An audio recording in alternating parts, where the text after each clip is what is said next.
Hi guys, it's Jamie here from My Starless Sky, and today we've got Logan Laidlaw from BlazingAzureCrow. Most of you know, I'm sure, that he's from Bleach Abridged and Digimon Abridged, and he's appeared in quite a few other things too, like Sword Art Online Abridged, which, as you guys know, we just did that interview with Carrie last week. Came out really good. So, Logan, thank you for coming on. Yeah, no problem. It's fun. Yeah, you're gonna have a good time, right? Huh. So, I got 10 questions for you, and they're mostly business related, Okay. and I'm gonna hit you with them, and give me your most honest answer, and that will be it. I'm up for that. I'll try not to All go right, on too man. long. I have a habit of tangenting, and I will try to hold myself back. Honestly, nah, go with it because I would like to hear as much from you as possible, Alrighty. and I'm sure I can speak for the fans too when I say that they want to hear as much as possible. Alright. I want to apologize. Everyone sees me looking up here a whole bunch. It's because the actual TV and you are up there and the webcam's here, so I apologize for eyeline issues. Oh, that's cool. No, I actually have the same thing. The little square on my screen is to the left. Ah. So my webcam is to the right, so it looks like I'm looking weird. And speaking of, you're in the center of the frame, right? That you're recording? I am on the right side. We are kind of sharing equal space here. Okay, that's cool. I just wanted to make sure. All right, so question one, are you ready? I am. All right, what are some things in your life that inspired you to be a voice actor? Oh, this one's actually pretty easy. So indirectly, I was inspired to want to do parodies and such by Naruto Abridged by Vegeta 3986 and Masako X, back in the Ah, earliest possible days of abridging. I think they only had like 2 or 3 episodes out. There were only a handful of abridgers, and I was very bored.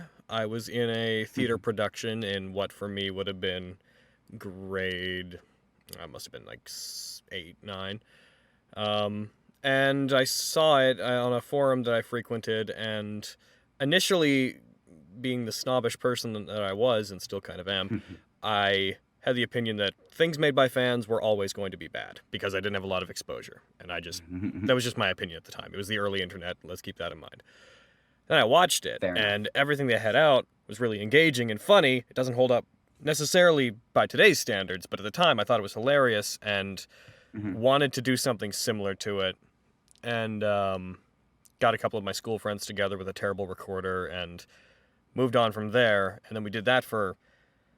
I sort of found my footing over the next couple of years trying to do a bunch of different parodies. But my real interest in voice acting, as opposed to coming into just doing voice acting, was when there was this 3-month lull where I knew I wouldn't get lines for a parody that I was supposed to work on like 8 years ago. And I Mhm. decided to try to dub a couple scenes from Advent Children, Final Ah. Fantasy VII. And I realized that I was really, really bad at it. And when doing parodies, you're kind of in this vacuum, especially back then, where it's like, as long as you released it, you could tell yourself, like, cool, everything's sort of consistent quality, and it doesn't have to be good because we're not professional. But then when you do a dub, there's an objective line where it's like, you're just bad. You just For you're just sure. not doing it right. Um, and because I realized at that point that I was bad, it made me want to improve. And I got a taste Right. for serious voice acting as opposed to everything else I did at the time, which was just yelling into a microphone, if we're going to be honest. Um, and so it made me want to try to do more and more Van Dubs and stuff, and I cascaded into that. And yeah, I just sort of discovered I like it, which is funny because when I started acting, back when I first made parodies, I made everybody around me play all the lead characters because I didn't want my voice to be heard. Ah. Yeah, I never thought that I'd be palatable. um, and then cut to now where I'm like 80% of the characters in Bleach, and it's a marked difference regarding. Yeah, that was a particularly funny joke that I think it was Ukiora made to Josh Groban. What um what was it? 80% of the people here sound like the same guy. Why is that? I wouldn't know anything about that. Okay.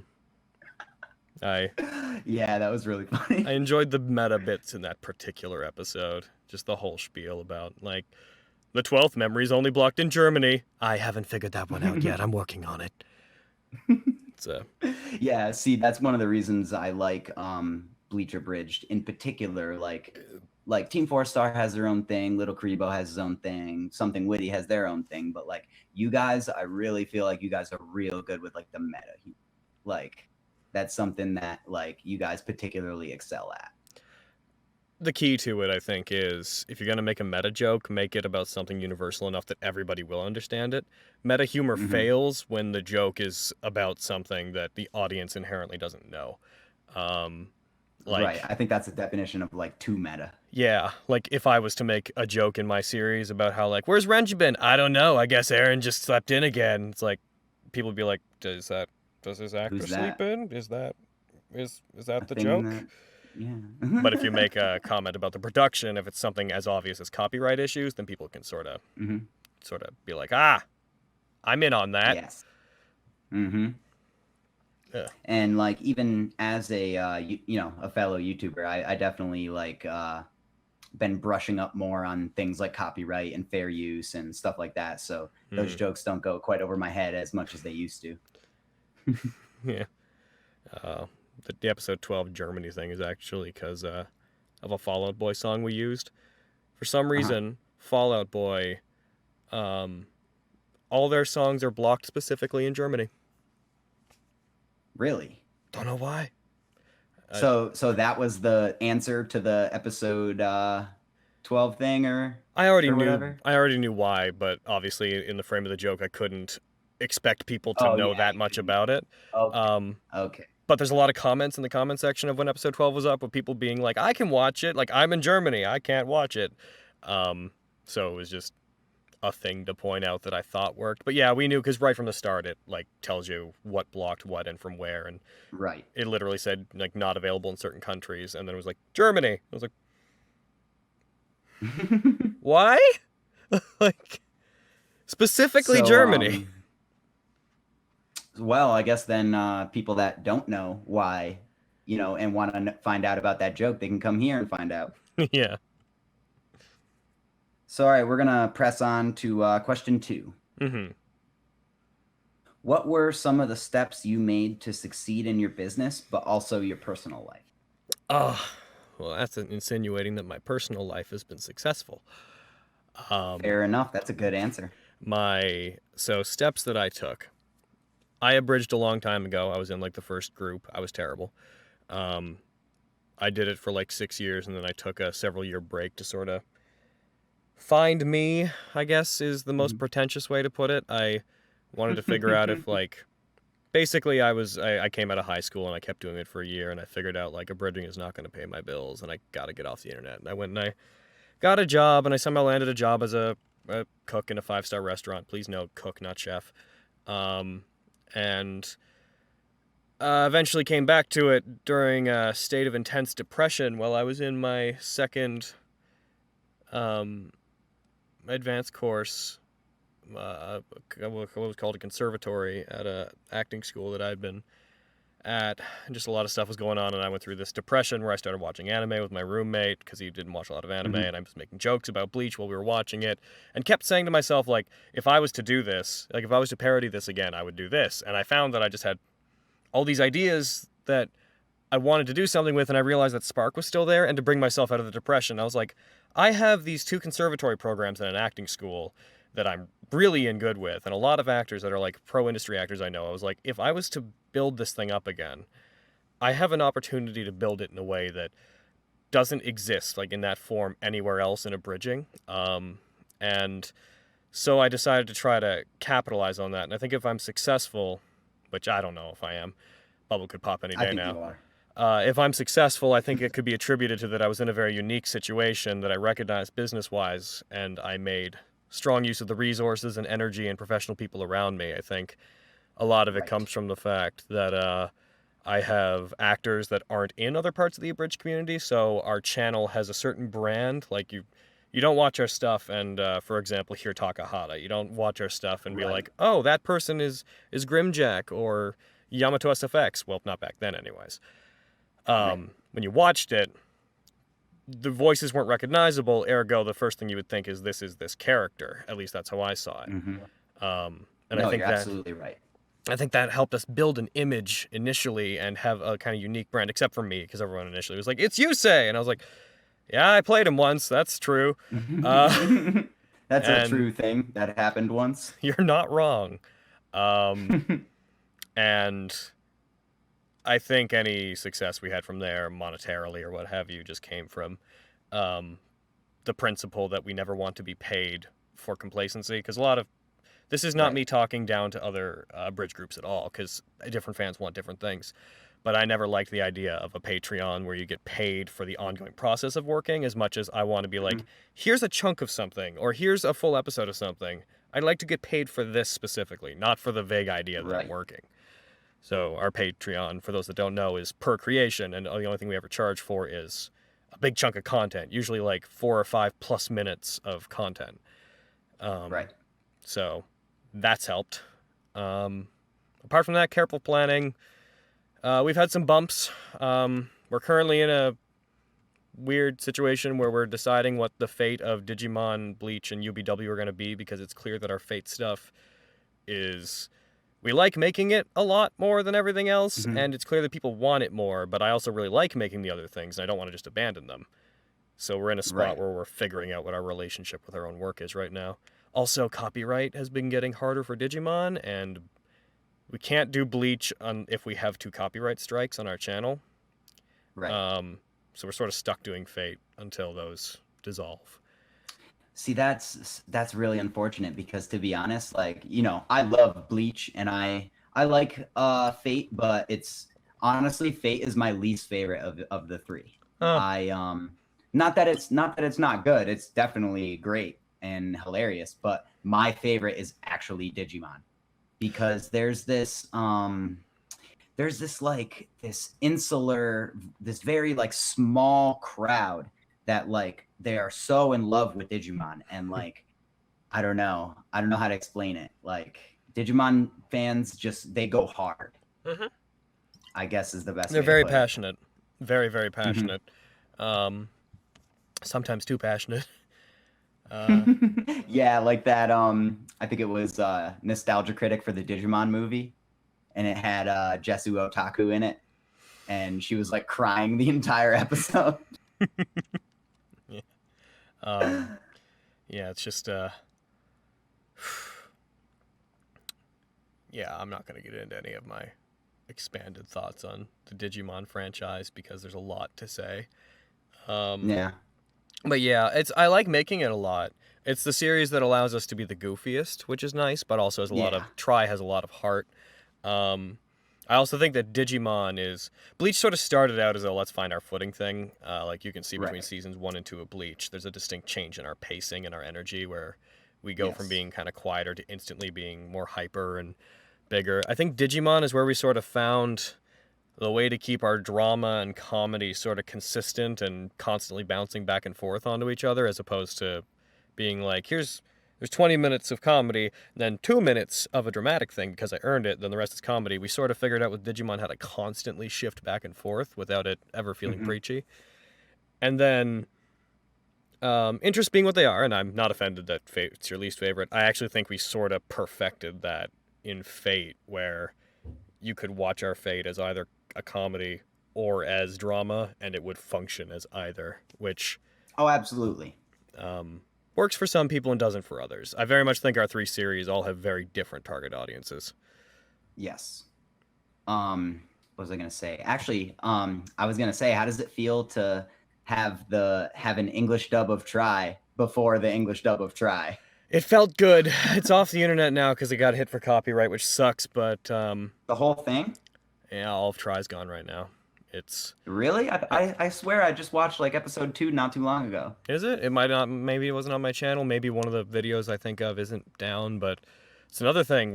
We want to work on Try, but it's also... we're in the right copyright-wise, but that's not how YouTube sees it. Right. And whenever you're hit by copyright, when you clear a claim, like whenever you defeat somebody in a copyright appeal, um, Mm-hmm. you're supposed to be cleared for that. You're supposed to legally be in a situation where it's like, I proved and have a precedent that this person's claim was false. Right. However, that hasn't been holding up, and even though we keep beating Toei, they keep making new ones, which Right. legally they're not supposed to be able to do, but the law is not on the side of content creators on YouTube. I think that Team 4-Star is a real example of how hard Toei is with the copyright stuff.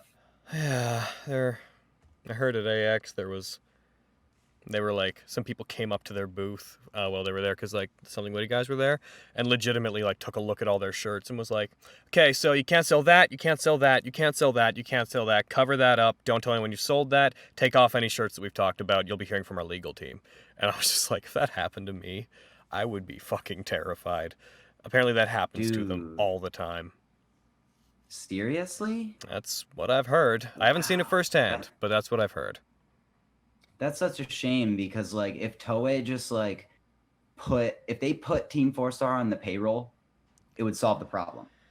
And then it Yeah, would be legally licensed. Toei doesn't have a good And then they relationship could with fans. and then they could make money off of the abridged that they are so mad about. You know what I mean? Like it would just solve the entire problem. I know. I've gone on record many times saying that in a preferred world, people that own the copyrights to the shows we work on would have exclusive rights to monetize our videos and would let us make them. That way, they would be making money back on a constant basis. Right. And if we didn't have copyright in our way and they could monetize our videos, we would be able to make so much more that they would make, like, the amount of monetization would be ridiculous. So, like, Mm-hmm. it's like, okay, in theory, let's say Sword Art Online Abridged, like episodes 1 through 4, stops somebody from buying. So let's say it stops 1,000 people from buying their Blu-rays. If they monetize the entire series, those like $60 Blu-rays, what they would have Mm-hmm. gotten from those 1,000 would be dwarfed in the course of like a year when they would make like, what is their monetization rate? They tend to make, they're projected as something like, I think it's like something like 1,000 to 2,500 if they could monetize. They'd be making that Right. every month off of Sword Art Online Abridged, which Wow. would very quickly cover up for it. But because they fight it, they can't. And I know there's a lot of other legal issues and reasons why companies can't hire abridgers. But I Right. feel like if the industry collectively did get together and revisited those laws, those things could be addendumed. Like, it doesn't seem like it should be that hard to change. Right. And then everybody could benefit. And then like the fans are the most happy. Yeah. I'm no But lawyer you though, know, so an ideal world. Yeah, well, me neither, but you know, I just got to give you my what do you call it? My YouTube opinion. yeah. So all right, let's move on to question 3 here. Okay. Question 3. If you could impart any words of wisdom to aspiring artists, musicians, actors, etc., what would they be? Apart from keep at it, because everything takes a long time. I think the general business model of when people start small companies, they're usually told, plan to make no money for the first 4 years. And I think Right. that applies if you're trying to turn anything artistic you're doing into a business or trying to transition into living off of it. Plan for like half a decade of it not working. Plan for like save up some money and be ready to support yourself otherwise. But that's just business advice. Generally, I'd say creatively, learn to look for patterns.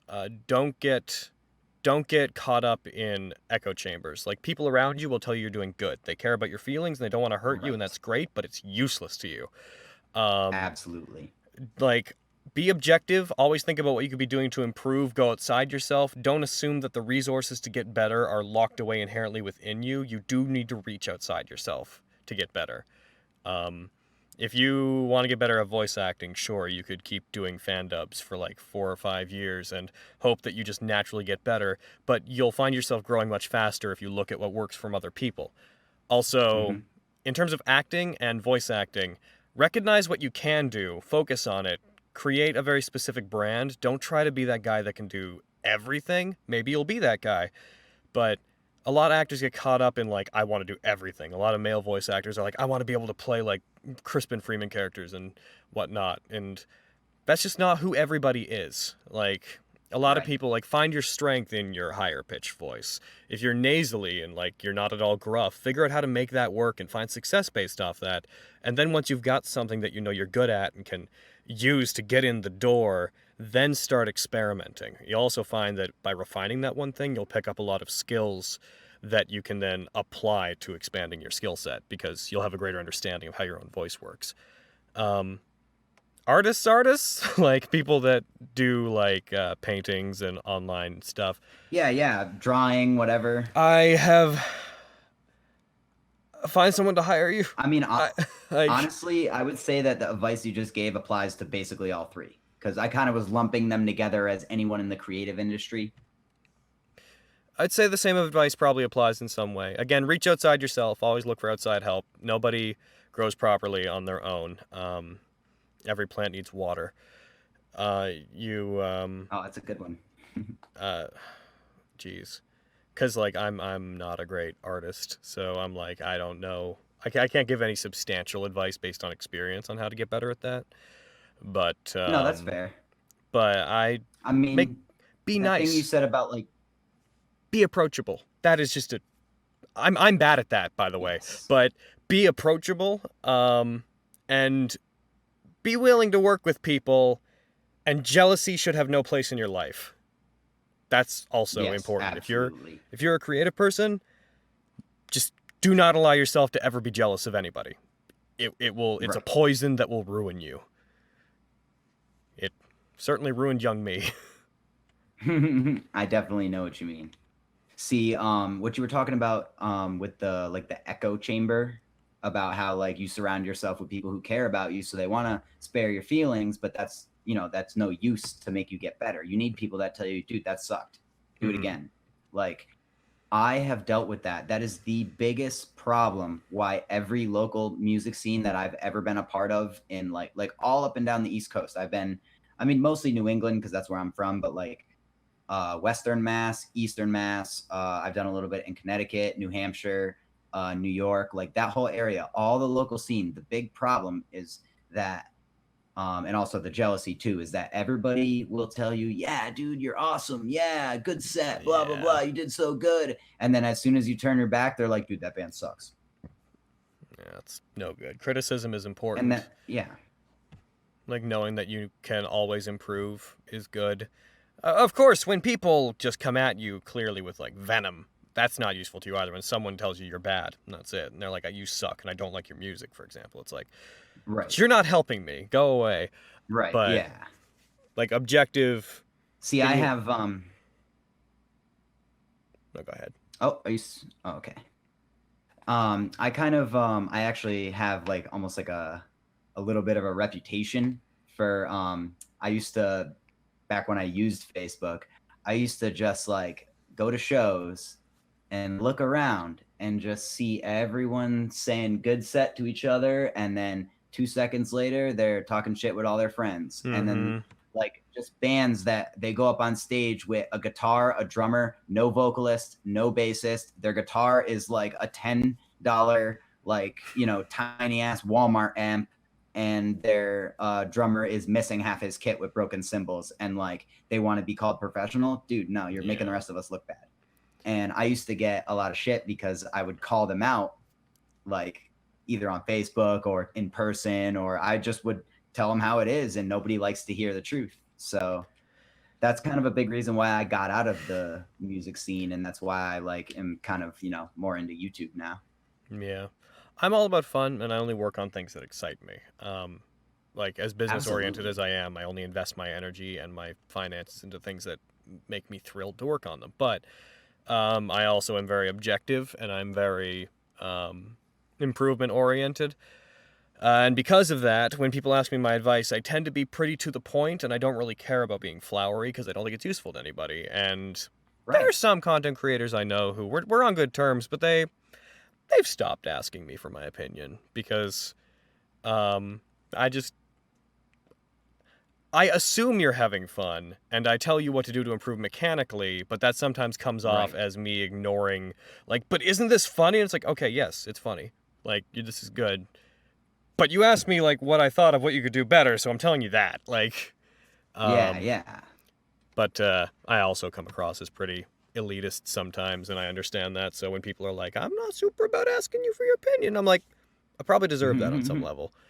No, I feel you. And that's why I kind of like stepped away from the music scene, because I noticed that nobody was really having fun, and like that's why I do it. I want to enjoy my music, and I also want the fans to enjoy my music. And if the fans aren't enjoying it because they're all talking shit to each other, and I'm not enjoying it, and all the other bands aren't enjoying it because they're all talking shit to each other, why are any of us doing it? Not much of a community. Right. It's a terrible community, and it's a shame, because I really wish the community would be as close as like what I see the abridged community to be. It seems very very close knit and very like fun to be a part of. Yeah, I think it's stronger now than it ever has been. As someone that's quiet tablet, as someone that's been around since effectively the beginning, everybody seems to get along better. We're in a new age where there's a lot of issues with like people hiring people, and because there's more money traveling through, like passing through hands, there's a lot more like, well, who works for who and who owes what, and that stuff is weird and new. But apart from that, as far as friends go, yeah, the Project Mouthwash, the Schmuck Squad, something witty. We've all basically said to each other at one point or another that if it wasn't for the fact that we all worked differently and the fact that we all have different pay schemes, we'd probably all just become a big blob under some big, like, umbrella term. Okay. But You'd be one group. yeah, but because I don't want Project Mouthwash's finances going to anywhere except Project Mouthwash work, I'm not going to merge together with everybody else, because it opens the door for awkward conversations that don't need to be had. Right. So Right. same with the Schmuck Squad, same with Something Witty. But yeah, we all get along really, really well. Everyone's more professional than they've ever been. There's some people that just, if they'd been around 6 years ago, they would have run the community. Like Coffin Jockey, if he'd been around 6 years ago, he would have been the abridged community. Specifically Coffin Jockey. I don't know if you know him. Chase Corbin. Chase Corbin. That sounds familiar. Does he? He's part of the Schmuck Squad. I'm That's trying to think off actually the top of my head. in the last Food Ment episode, he voiced Ben.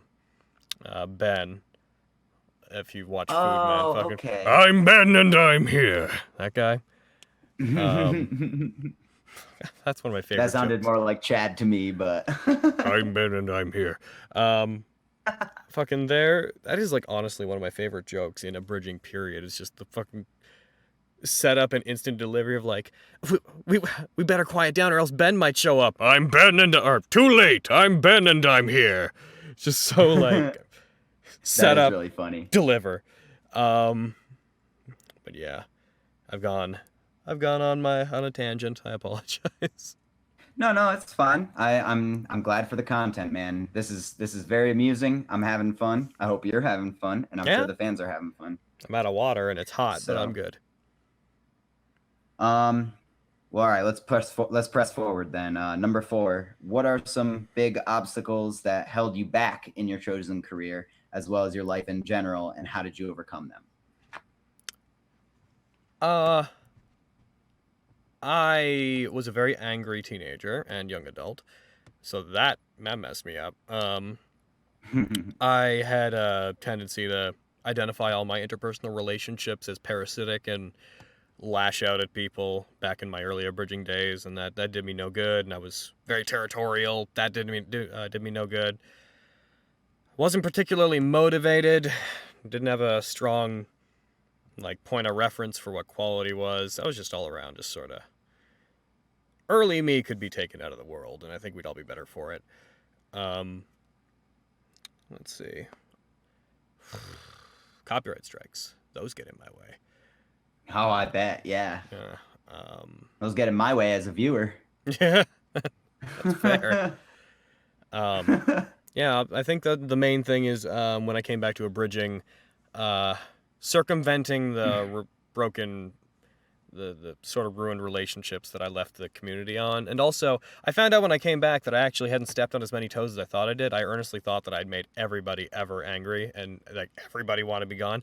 I came back to have a whole bunch of people eventually be like, "Hey, you're back! Fucking, I missed you!" And I was like, "I thought you hated me."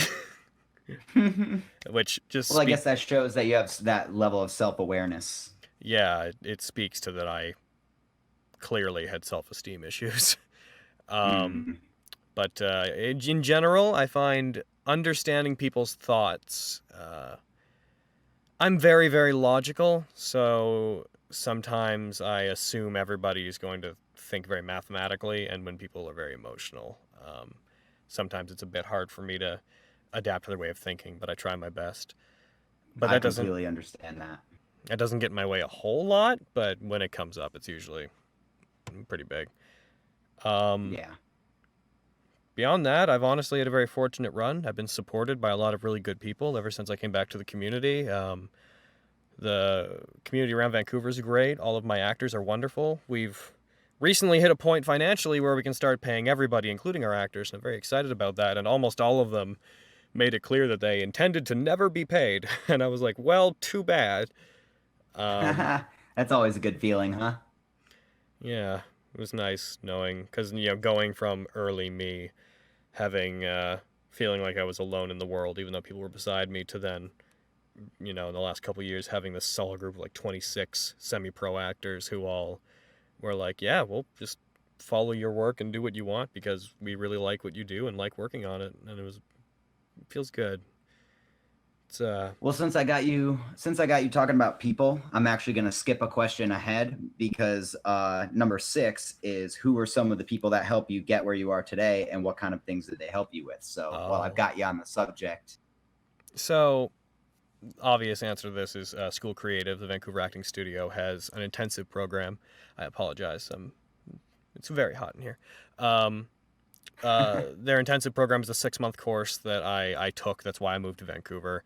All the teachers there were very good. I learned a lot about scene study and on-camera acting, and there was a voiceover class with Marika Hendricks, who plays Levy in Black Lagoon, as an example. She taught me. Adrian Petru taught me for a while. Alan Marriott. There's some really solid voice coaches that taught me out of bad habits. So like academically, I want to thank those people. Awesome. But as far as people and who helped me get to where I was, like people like Evan Moyer, who plays our Joe and our Grim Joe and our Issei. He's always, in the early days, he was a lot of motivation for me. He was the first person I met in Vancouver, apart from my landlord. And just he was one of the first people to join Project Mouthwash, and he's very supportive and very happy and very bouncy and so excited about the work. Probably Jeff Lindstrom, who you guys won't know. He did some voice work briefly for me. In season 2 of Bleach, he played Yoruichi's cat form. And the lieutenant of the first squad, and he briefly played Ogremon, even though I play Ogremon now. I actually went broke at one point and was almost on the street, and I had met him through some voiceover classes, and I had inadvertently tripped some huge realizations in his life about his interpersonal relationships, and when he found out that I almost ended up on the streets, he actually offered to pay my rent while I got back on my feet, and instead of doing that, I ended up moving into a spare room in his apartment, and he saved me from poverty. So, though his name isn't well known on the internet, I'd like it to go out there that Jeff Lindstrom is a hero. And besides him, Aaron, my heterosexual life partner, he's always been beside me every step of the way. When I was going through the depression I was going through, where I started Project Mouthwash, I pulled him out of class one day because I was taking a brief break from classes to find myself, to get back in the right shape. We went out, we got sushi. I talked to him about wanting to start a bridging, and he was very supportive, and he thought it was a good idea. And he's not as big on like the proposing creative changes side, but he's always had such a supportive energy that I feel like as long as Aaron is helping me, that I can do anything, because he'll be there to push me forward if I start to slow down. And he's a great voice actor and a great person, and now he does the lip flap stuff on our episodes, and we pay him enough that he doesn't have to work at Starbucks, and that's a great feeling. And Awesome. Yeah, he's pretty much the weird stoic core of all of my energy.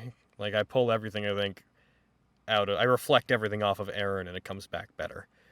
That's awesome. That's a good person to have in your life. And then it's kind of obvious, but when I eventually, around episode like 18 of my series, when I hooked up with something witty and we started collaborating and talking, like, that was the first time I'd actually started working with another abridging group since coming back, and the first time I met them in person, and it was a great feeling. And coming back to that whole, like, you got to look outside yourself. At that point, I then started looking to other people's work and seeing what of it could jive with my own work and pulling it in, and I think we improved greatly after that point. And just working with Izzy and Mac is wonderful. And now we're all living in the same house, which is great. That's really awesome.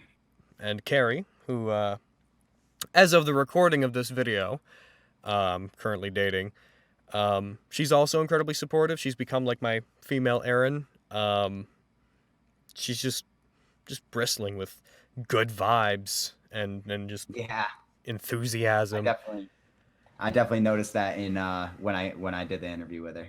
So she's also the first person that I've had in, I think, all of my life who I can completely trust and talk to and bounce things off of. So ever since meeting her, and especially ever since we started dating, pretty much all of my interpersonal fears have subsided because she can usually rationalize things down for me, and I find vice versa. I can help her with the same. So she's been keeping me level as a person, which is something I think a lot of people need. I definitely need. Awesome. I'm happy to hear that, man. And it also, I guess I'd also like to thank Masako X and Vegeta because they started me on everything 10 years ago. But that's kind of that definitely counts.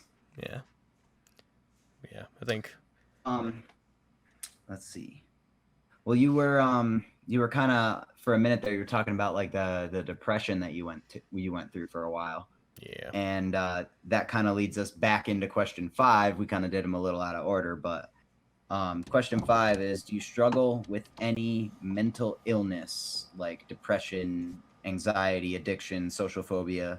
And if so, how do you deal with it like day to day? I'm awkward around people.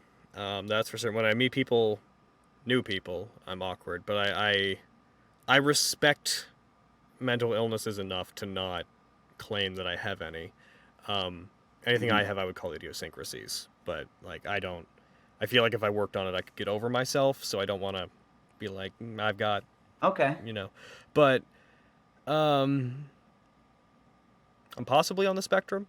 Possibly. My mom thought I was, and so since she said it was, put me on it. So autistic's always been there, but as the years have gone on, I've been like, I don't think so. I actually have a little brother who's autistic, and he's actually very high functioning. And I don't think that you're anything close to that. Well, I mean, from having talked to you the little bit that I have, but that's just my opinion. I can get kind of obsessive, but I think my mom was just being a parent and was being very like, they're hyperactive. They must have ADHD, Yeah. But I'm prone to being really hard on myself about people. I used to burn bridges constantly. I don't do that now. Oh, I have that problem myself. Yeah. It's a lot easier bridges. It's a lot easier to shut down relationships than to face the hardships of trying to fix things. But yeah, you end up keep burning bridges, you end up on an island. It's not a solid metaphor, but no, it totally is. But yeah, I've dealt with some phases of my life that were pretty gross.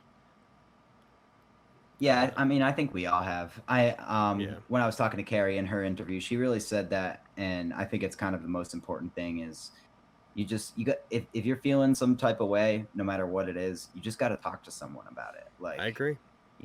Whether it's a friend or a therapist or anything, like, you just got to get it off your chest. That's why I've got Carrie at this point.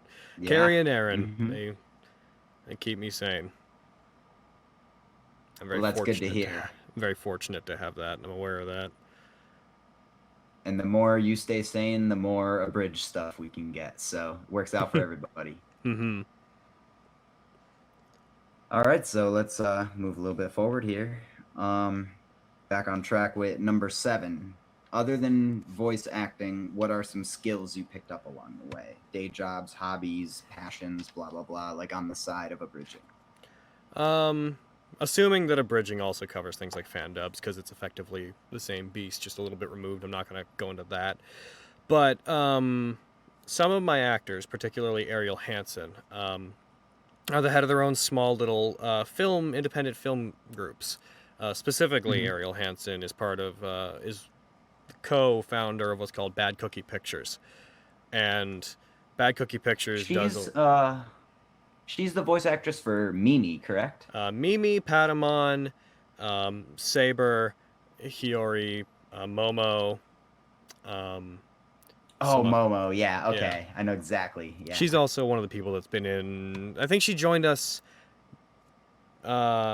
She joined us after the first season of Bleach. I had been in voiceover classes with her before that, but she expressed interest in being in Project Mouthwash after the first season of Bleach, and I was like, cool. I was actually really intimidated by her originally. Sidebar. She's a very professional person, and I thought that she was effectively too important for me, and now she's one of my best friends. She's actually, I can relate to that. She's actually I definitely felt that way about you guys. We're all people. Yeah, definitely. And but yeah, she runs Bad Cookie Pictures, which does a lot of old school style horror films. And this ties into skills because she knew I did sound stuff for my own work and decided to reach out and have me do sound design on all of her films, including ADR, making her sound effects, and mastering. And it's worked out enough that for the past few years I've been doing that consistently, and it was kind of a total accident. I've never been trained in sound design. I just picked it up, and she, by word of mouth, it sort of spread, and her associates now all come to me for sound design work, and it's become just a thing that's flourished in the Vancouver film scene. I get hired to do a lot of indie sound design work, and that's cool, and I've made a lot of connections that way, because usually people that need sound design work, maybe like a quarter of the time end up needing ADR done, and having people come in to do ADR is a good way to meet new actors. And people involved in the indie scene are usually really willing to go out on a limb and help nonprofit projects, and so it's kind of right up our alley. I can cook. That's kind of sidebar. Oh yeah, from working at that 5-star restaurant. Accidentally landed that job. Shouldn't have been there. Was never trained. Was working with 5-star chefs. Worked there for half a year. Then they started being like, we would like to promote you to pay for your education to get a proper cooking education. And then they wanted to promote me to mid chef, and then later on to head chef. And as soon as I realized that I could make a career out of that, I swiftly bailed and left, because I'd realized that if I did that, that was it.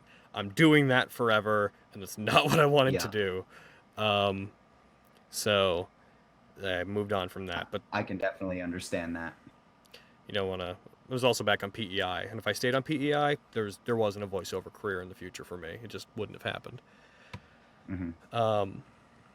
Prince Edward Island, for those that don't know the abbreviation. I can do that. What else?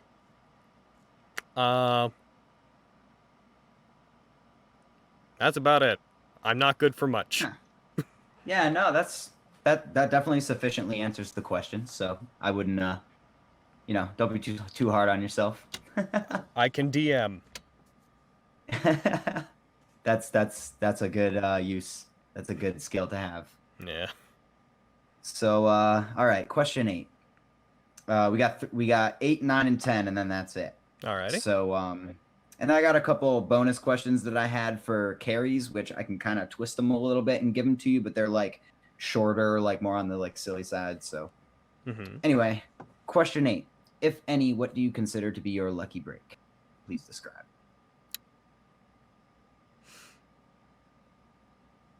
Releasing a parody of Bruno Mars' Lazy Day song that was called Today I Don't Feel Like Editing.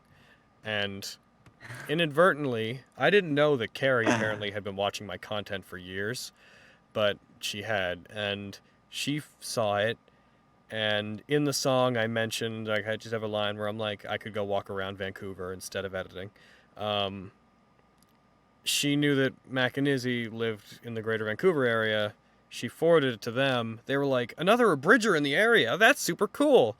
Then they looked at my channel, saw I just released an update where I mentioned releasing 3 episodes a month, which was how I used to do it before I started just making longer episodes.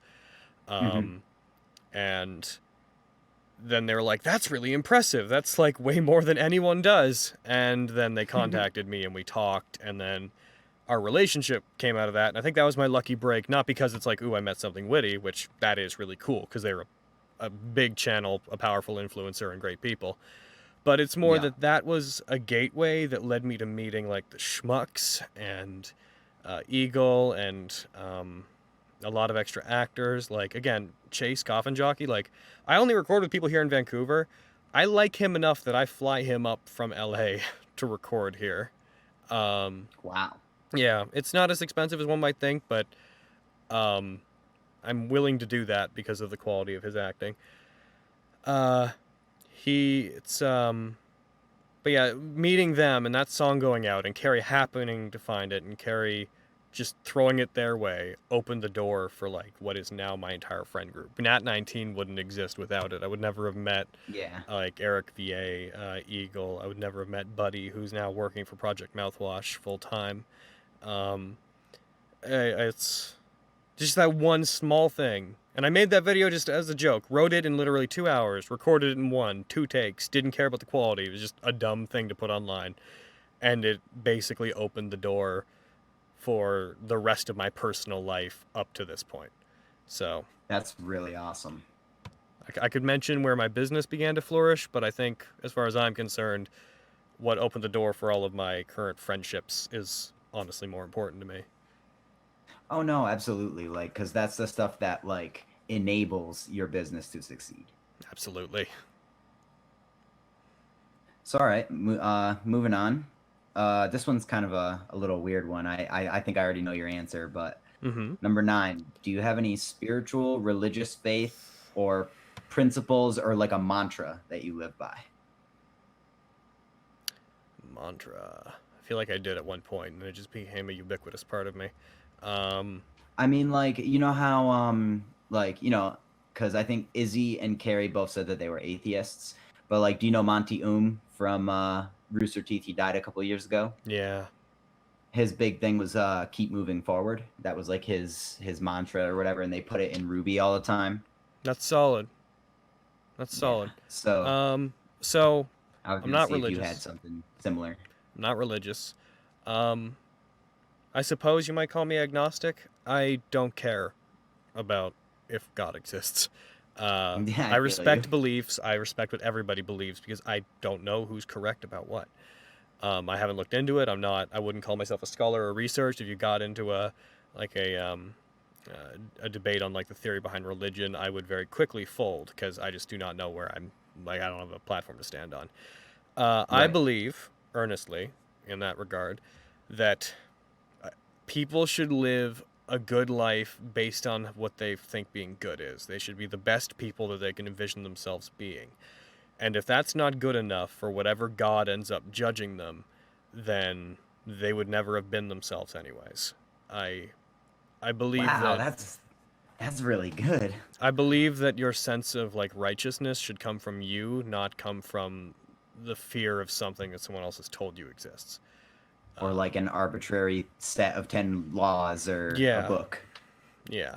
That seems more like mass blackmail in a sense, rather than the sentiment that you should be good to be good, and you should hope that the quality of your life is such that any greater power decides that you did your best and you treated people fairly. And if you didn't, and there is a higher power, it probably knows better than you based on the fact that it's a higher power, so you failed.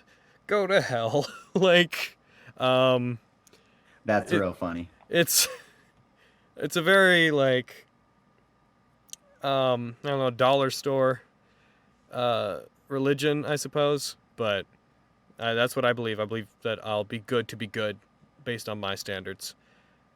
Hey, you know what? it seems like it works for you, and it like to me it seems logical and also like good natured. So I think that's all that matters. Mm-hmm. As for mantra, I would say that if I was to say my attitude would be encapsulated by anything, it's don't make excuses. Specifically because I think every problem in my life came from me saying, like, this wasn't my fault. This happened because of this person, or this project didn't This work because thing. of them. Yeah. That way of thinking never helped me. It never helped with my relationships. It never helped with anything. Like, don't make excuses. Accept consequences. Move forward. You don't always Mhm. have to be right. Um, Right. I could say some other stuff about like work hard and work fast, work diligently. Also, hold yourself to your own standards. Don't. At this point, I'm just saying things. Last one. I believe you should not aim to be better than the person that is the best. I believe you should aim to be the best that you critically can be, because if you try to aim to be better than the person who is the best, you will stop after you plateau them. That's a good. Oh man, you got so many good zingers. Yeah.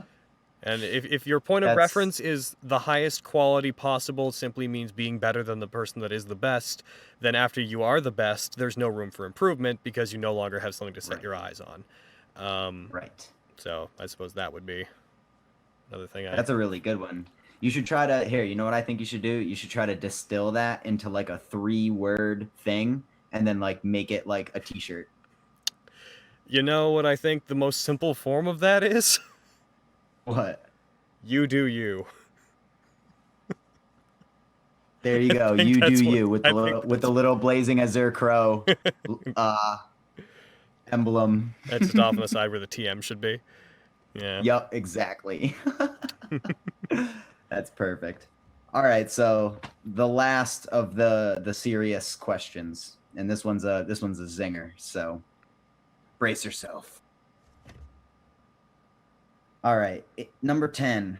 In hindsight, what are some mistakes that you've made in your life that affected your life severely that you would change if you could? How and why would you change them? And what advice would you give to someone to help them avoid making those mistakes? Would have dated less when I was in my teens, because I had a lot of relationships that went badly because I think I was trying to use relationships to fill in for my own lack of self-esteem, and Okay. ruined a lot of good relationships. So dated less and waited till I was ready. But the thing is, no one ever thinks of that. No one's ever like a teenager and they're like, I'm emotionally not ready for this, and I recognize that and won't date. Like, anyone who's not mature enough to recognize that they shouldn't date, it's Shouldn't. it's a Yeah. catch-22. But I think a lot of things is like I had a couple spats with Kaiser Neko when I was really, really young. They were just based on nothing. Like, a friend of mine thought he was being treated unfairly, so I tried to have a word with Kaiser Neko, and I didn't understand my place. Not in the sense of like, ooh, he's higher up than me, just in the sense of like, I took problems that weren't mine into my own hands and just got involved in things that, as I look back, I recognized that there was no right or wrong party in that situation. I just got angry to be angry. Right. And we've actually reconciled with Kaiser ever since then. The past couple of years, we've started talking again, but I wrecked our discourse for years. I would have calmed down. I would have been more open to working with people. Like I said earlier, I would have reached outside myself more because I was very introverted and refused to work. I would have been less territorial about my work. I managed to futz up my relationship with LK, which sucked because I loved him dearly, but he had to deal with the fallout of a lot of my mistakes because people were telling him things I was doing, and I think that was inherently unfair of a position to put him in on me. So I would have tried to have a more open communication with little Karibo to try to maintain our relationship a bit better. Because I miss what I think we had, even though I'm sort of looking back with rose-tinted glasses. Yeah, no, I feel you on that. Again, we're on okay terms, I think. But it's just not what it was. Main things, though. I would have taken it more seriously from the beginning. I often said, like, I'm not professional, so I can get away with things. It's a stupid attitude to have. If you're going to do something, do it well. Um, Well, I think now you definitely qualify as professional. in some sense, I'm sure. I don't know what sense. I'm definitely making money off of what I do, and that's the definition of a professional, so Yeah. good. But I'm always aspiring, and I'm trying these days not to get caught up in titles or tiers. Yeah. Like, I've decided that I don't care about the terms like abridged voice actor, official voice actor. I think an actor is an actor. And the only difference is accessibility. But Absolutely. main thing,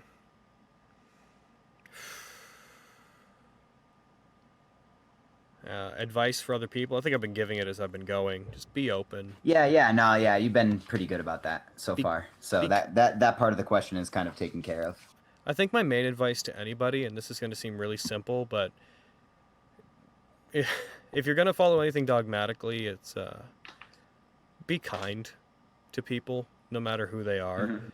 It's easy to be cynical in the world today. Like, it was easy to be cynical 10 years ago, and it's easier now. It's easy to decide the world's against you and that everything is bad and that the world is unfair and coming down on you and not presenting you with opportunities. But you shouldn't let any of those things ever obscure your capacity for kindness. And I think Yeah, I feel you. I think when people are facing hard times, the defensive nature inherent to struggle kills our kindness before it kills anything else. And yeah, if I could talk to any aspiring actors, teenagers, like anybody, creative types, non-creative types, just stay kind and open. As long as you do that simple thing, you'll probably live a happy life. Don't let people take advantage of you. Obviously, like, still have a brain, Absolutely. but be kind. Yeah, because I mean, if you're nice, even if you are lacking in like the skills department, like people will be willing to show you. Yeah. And there's very rarely a situation where I'm boiling this down to its lowest possible elements, where being aggressive will actually help you more. Yeah, that's totally fair. In interpersonal relationships, anyways. In business, it can. In directing, totally. Like, I joke with Izzy. When Izzy knocks on my door to, like, tell me that he's coming in here, it's always this very faint, like, sound.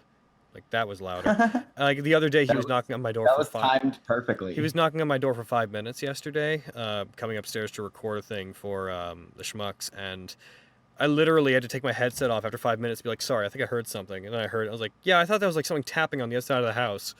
And I went to him and I was like, he always does this, and I keep telling him, like, you're knocking to be heard. That is the reason you're knocking. Be aggressive about it. You're not, like... It's like, I don't know, it's like when people are acting and, like, they have to do an aggressive scene, they hold themselves back, and it's like, the purpose of what you're doing is to unleash yourself and be aggressive. Stop holding yourself back! But it's like, if you knock with the intention to be heard! Like, what's the person on the other side gonna do of the door when your roommates be like, oh, that was an assertive knock. I don't think I'll answer that door. Like, it's like... That's really funny. You call the pizza guy. You don't want the pizza guy to come up and be like, well, they're not home. Like, you want the pizza guy to come up and be like, so you know. Like, I think we just found a pet peeve of mine, honestly. But, yeah, I don't know, fucking non sequitur. Sorry, I went from, like, be kind and nice to being like, Izzy, knock harder! He's such a kind... He's such, like, a polite soul. And yeah, no. I definitely got that from him when I spoke to him. Oh. Yeah, so be kind and knock hard. That's my life advice. All right, well, actually, I'm going to have to cut this short pretty soon. Okay. In about a minute or so. But so real quick, just plug anything that you want to plug, and then we will say goodbye. UBWA episode 3 is coming out soon, looking like it's probably going to be longer than 30 minutes, because what even is life? Beyond that, We're working on a variety of new series currently. We've hired an editor full time to allow us to work on probably Inuyasha. We're going to be working on a bunch of different Fate series, and there's more Bleach coming out, and I don't know what else to plug. I feel like the other two already ran down the list of things. Gonna try to have a panel at SakuraCon next year. That's really far away. But hey man, I'll be there. gonna try to. I don't know anything else really beyond that. Nat 19 is kind of the only thing that I can plug. Soup Can doesn't. I don't know when Soup Can's happening, but whenever it happens, you go watch Soup Can on the Something Witty channel. Schmuck's Quest. That's it. That's my other person plug. Schmuck's Quest every 2 weeks on the Schmuck Squad Twitch. Buddy VA Awesome. DMing. Go watch that. Awesome. I totally will. Cool. All right. Well, everybody go out and subscribe to Blazing's channel and do all those things that he just said. It is called Project Mouthwash now. Oh, it is? That should I be thought noted. it was still Blazing. No, the channel name has changed to Project Mouthwash. Okay, noted. So go subscribe to Project Mouthwash. And yeah, so that's it for this interview. Thanks again, Logan, for coming to talk to us. Oh, thank you for having me. It was very nice. Awesome. I'm glad you liked it. So yeah, everybody like, comment, subscribe, and MSS out.